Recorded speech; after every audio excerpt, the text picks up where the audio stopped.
All right, good morning. Start with a quick statement, then we'll be happy to take any questions. Wrapping up the Colorado State game, probably the biggest thing that was painful to watch was the self-inflicted wounds from coverage perspective on defense. We had 3 times where just have a post player and, they may make the play, but at least it's going to be a contested and it might not even be there. And so, doing our job in the moment, and we got those things corrected in the second half, but we spotted them.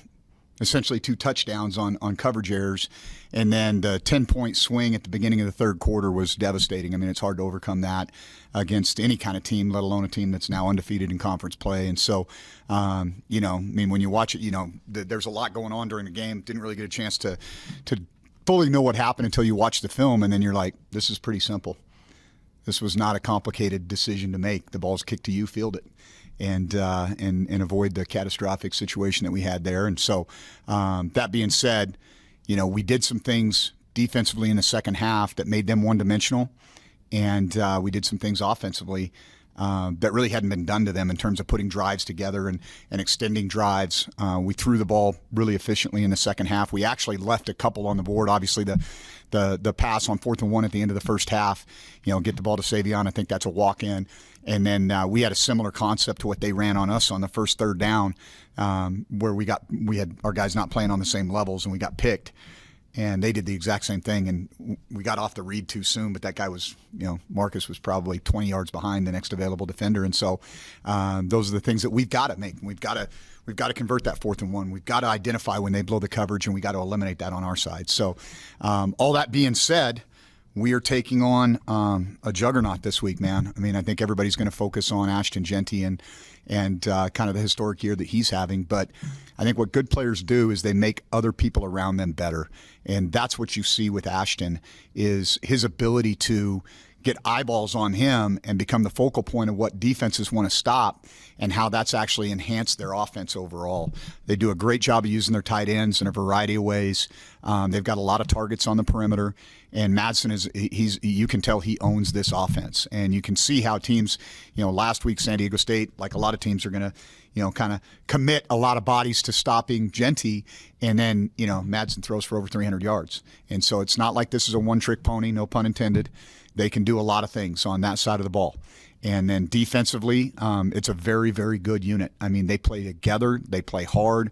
They're consistent in their fits. They don't make a lot of mistakes, and they're physical. And so I think that's the challenge that's in front of us. And, got a national TV audience, and we got to go put out a good product out there, and we got to play really smart football. And so happy to take any questions. You've played some really good teams. SMU's obviously ranked. Minnesota's doing pretty well in the Big Ten. Do you feel like this is the best team you guys have faced to date? It's hard to say maybe until you get done, but I would say this. Right now on tape, they play with more confidence than those teams did early in the year. And everybody's, football is an evolutionary game, right? You're not the team you were week 1, week 10 or 11. And so what I'm seeing out of this group is a team that's playing with a lot of confidence, and definitely should be in the conversation about, I don't know if they're ranked high enough right now, candidly, with the resume that they put out there. So they're a very strong team. Ashton, just in terms of his ability as a runner, what kind of stands out? People bounce off of him. Like, this guy, he's a 5-tool runner. I mean, this guy he can run for power. He's got good speed. He can blow the top off. He can make you miss.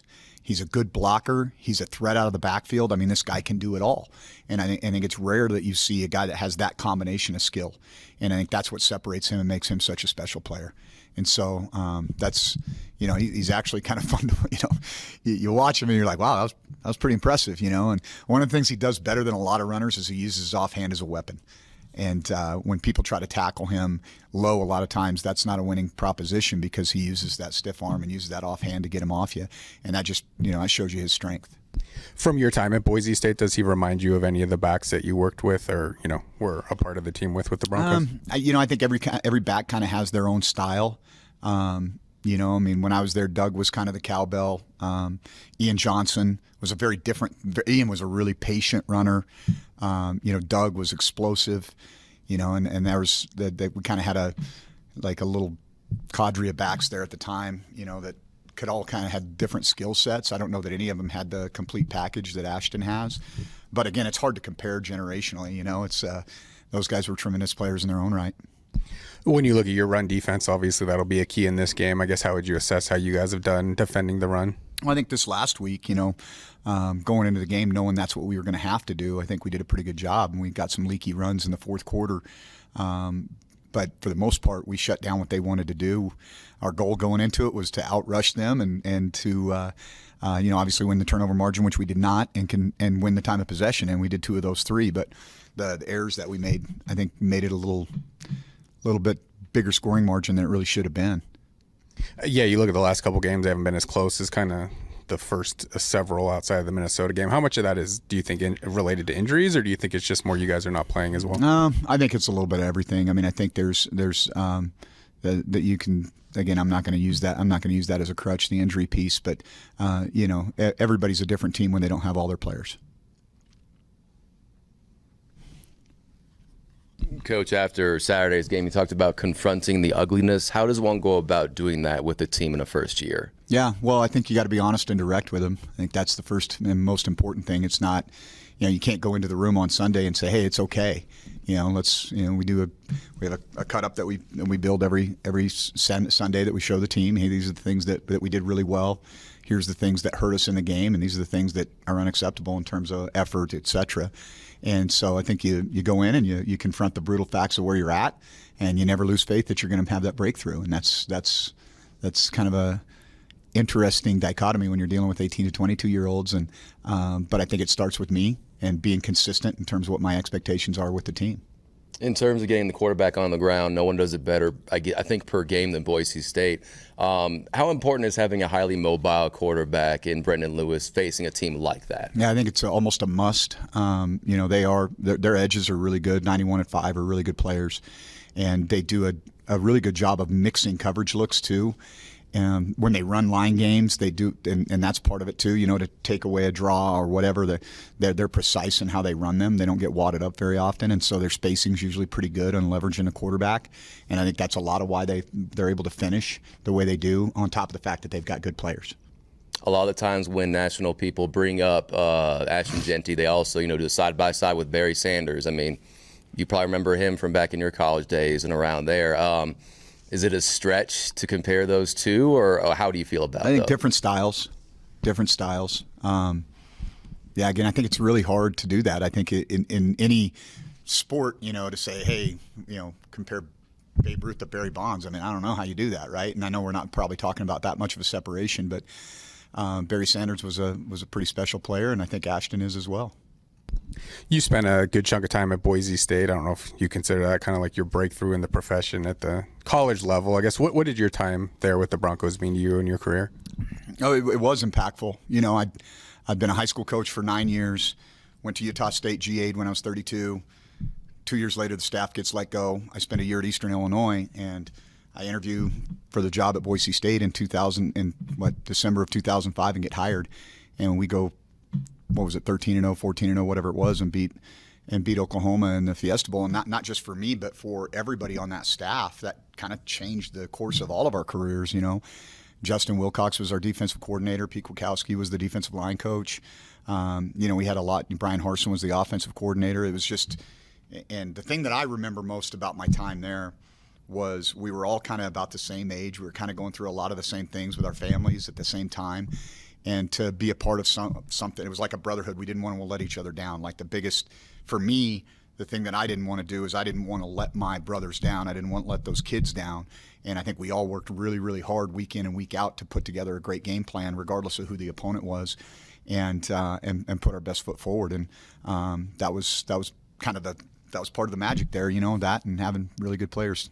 That was fun. It's obviously a huge football community. I mean, Nevada and Boise State used to be kind of at that same level during the alt years. I guess, do you feel like you guys can turn Reno into what you guys turned Boise into? I think it's interesting you asked that question, Chris, because there's almost this, you can almost put a pin right on the date that it changed, and I think one of the things that Boise State has done a tremendous job of always, when Blameyer was there and now with Dickey there as the AD, in terms of the vision for the program, is the time to invest is when you are on top. because it's going to be harder to do the other way, right? And so they kept up in the ante, whether that was building the indoor facility, building the press box, a practice facility, an end zone complex, pumping money into the staff so that you can attract really good people. All of those things, they didn't stop in 2010 there. They kept going. They kept doubling down on their investment in football. And the reality is that it's benefited every single aspect of their athletic program and their community, and including enrollment at the university. I think when I went there in 2005, 2006, the enrollment was around 14 to 16,000, and by the time I left in 2011, it was over 22,000, and so and growing. And so the national brand that was visible because of the football program benefited everybody in the university community. And I think conversely, you see that there's been some turnover in administration here. There's turnover, obviously, in the head coaching world, but the constant has been that they haven't really done anything significant from a football standpoint since that high watermark in 2010. And so that's probably the biggest difference that I see. And I think that maybe that's part of the reason why I'm here, is to try to hey, let's push this thing. And and trust me when I tell you, I'm sure that not everybody in the organization loves it when I try to push the envelope on this stuff, but I really feel like that's part of my job as the head football coach, is to try to make football the best I can make it here at Nevada. And recognizing, having been a couple places, like this is not my first rodeo. I've seen what it's supposed to look like at a variety of places, understand what maybe our limitations are, but I know what we can be. And the only way that's going to happen is if we truly say, hey, we want to be great in football again. And I'd love to be a part of that. I mean, you were reportedly kind of in the mix for the Boise State head job the last two times it opened. Does that, not getting that job, kind of shade how you look at, your time at Boise State or the Not program? at all. Not at all. I mean, I loved that place. I told you that kind of the brotherhood that we had on our staff, the things that I was able to learn at the foot of Chris Peterson, and the players that I still stay in touch with, that, I love them, man. They were, we had a blast, and we won a lot of football games, but I think we did it in a way that was maybe a little bit unique too. And so, that's one thing whether it's Montana State, I have affection for every single place that I've been. And that's the one thing I think in this profession, that you always got to try to keep that perspective. Like there's even leaving Montana State, when I was starting to get frustrated with some things. And I made part of my choice, my decision was because I never wanted to not love my time at Montana State and Bozeman. I didn't want to have bad feelings, and I certainly don't for Boise. When you look at your guys' record, probably not what you hoped it would be with 3 games left. What would a win over a Boise State or a UNLV in the regular season finale, one of the big rivals for Nevada, kind of mean for I think it creates momentum going into a recruiting cycle, and that's important because it kind of flips the narrative a little bit. And you never know, hey, man, we're able to pull that one out at San Ho or Fresno. Maybe that changes things a little bit. But I think I've mentioned this a couple times, it's painful. And nobody wants to go through it. But when you have to confront the brutal reality of your situation and look at all your scars and warts, whether that's coaching decisions or personnel or effort, whatever those things are, and sometimes a win here and there can sugarcoat those things, all of our scars are laid wide open right now. And so we've got an opportunity now to address those, confront and address those situations, and playing good teams down the stretch and having a chance to, go see what happens, man. And if we can get a win in those situations, that creates a lot of momentum and a lot of positive vibes for our program. And it hopefully makes that 3-yard run for some of these guys that are getting towards the end of it something that they'll look back on and appreciate and enjoy. When you look at the special teams, probably not up to the standard you would hope for as a former special teams coordinator. Do you take more control of that group? Or I guess how do you deal with that? Well, I mean, I kind of almost look at my role with Parker as like a mentorship type of role. And the fact of the matter is, I think I became a pretty good special teams coordinator mostly because of the disasters that I learned from and lived through. And we've certainly had our share this year. So I definitely am there to support him.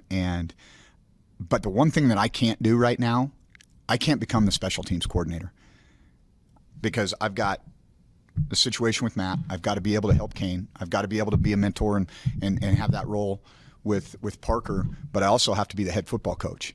and that means raising money and doing stuff like this, and bringing in our players and engaging the pulse of the locker room and trying to drive the culture. And I know this from personal experience. Micromanaging your coaching staff does not make you a better coach. It actually diminishes, especially as a head coach, your role. And so providing suggestions, advice, mentoring him, demanding some things from time to time, that's kind of how I see my role with that phase right now. Have you seen any change in effort or buy-in from the team just with how the last 3 games have gone? We've practiced really well. You guys have an opportunity to be out there some days, and I don't really see a difference in terms of the way we're approaching our preparation. Kids are pretty resilient. There's a lot of pain in the locker room after a loss. And usually that hangover, so to speak, will kind of last into Sunday a little bit. But, it was a beautiful day this morning, and we got out there and got to work, and the kids had good energy and good focus. And I think they also recognize this is kind of a unique and special opportunity. I mean, we're going to be playing 6 o'clock national TV game against a Heisman Trophy finalist, and a really, really good football team that should be in the college football playoff, and so we got to have our best. So what are we going to do? We're going to get in a fetal position, or are we going to get off the mat? And I think that's what I expect us to do, is get off the mat. Obviously, slowing down Ashton is kind of one of the keys to the game. I guess what would you highlight as other important aspects of trying to keep this game close into the fourth quarter? They thrive on explosives just like a lot of really good offenses do. And so and a lot of that comes off of play action. You got to have really good eye control in the back end.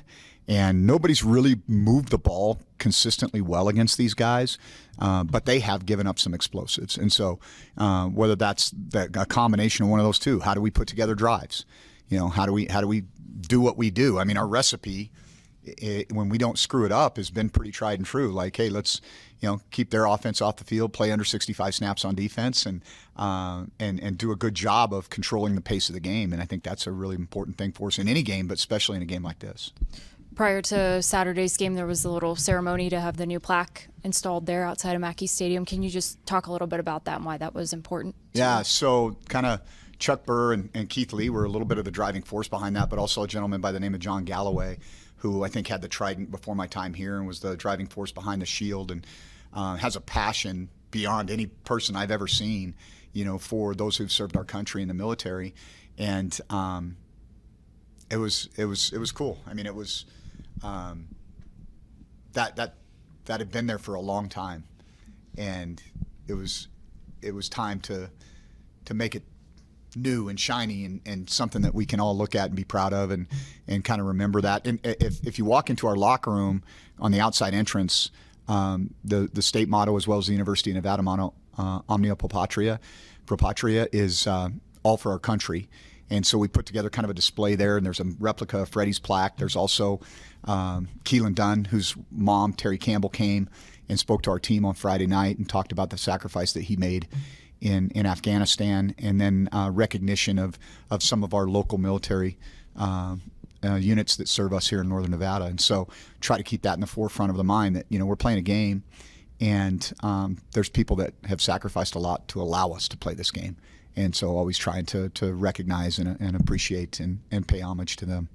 You look back at some of the games earlier in the season, like the SMU, the Troy game, Oregon State. I mean, you guys have came out with an edge, maybe more than in other games like these past couple. I mean, what do you think it's going to take to try and come out with that type of edge again? Yeah, I think that we're going to have to probably create some of that energy, I think if we rely strictly, one of the things that happens when there's a coaching change, and this is a little bit hard to define for people that aren't in the trenches, but there's a feeling out process that takes place, right?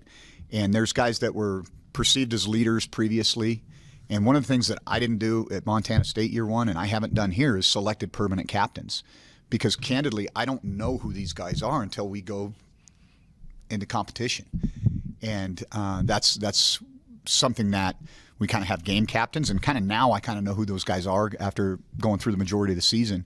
But I think that feeling out process and everybody finding their role is it takes a long time.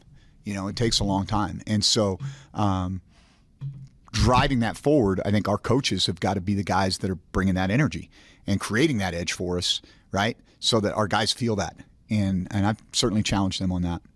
How would you assess just where your offensive line has grown from game one to now where you're at? Yeah, I think that they've done a tremendous job. It might be the most improved unit on our team.